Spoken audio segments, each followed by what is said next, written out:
right before they sent the president out to hold this partisan political rally with active duty U.S. Navy sailors in Norfolk this weekend, right before that trip, the Trump administration, for some reason, fired the U.S. Navy's chief of staff. And I have to say, it did not make a ton of news when that happened. I think in part because this is one in a long series of firings like this now, right? I mean, the military, by definition, is not a political body where the whole thing is supposed to turn over every time there's a new president.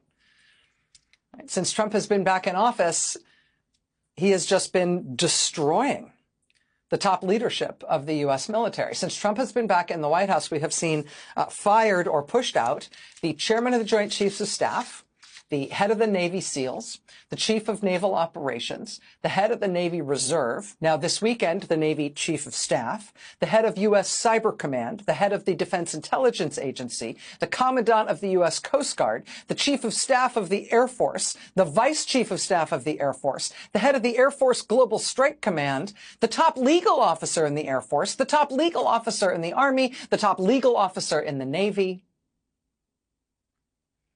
And in what may or may not be related news, the New York Times reports tonight that they have also removed the top legal official at the CIA, because why not?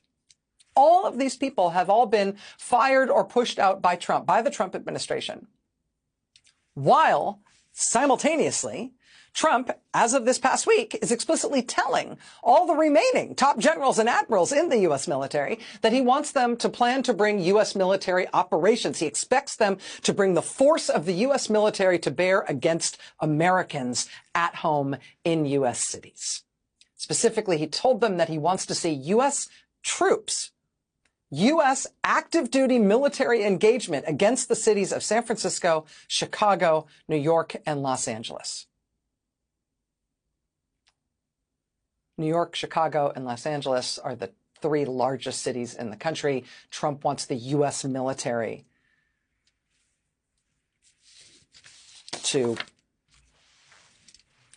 operate in those cities against the Americans who live there.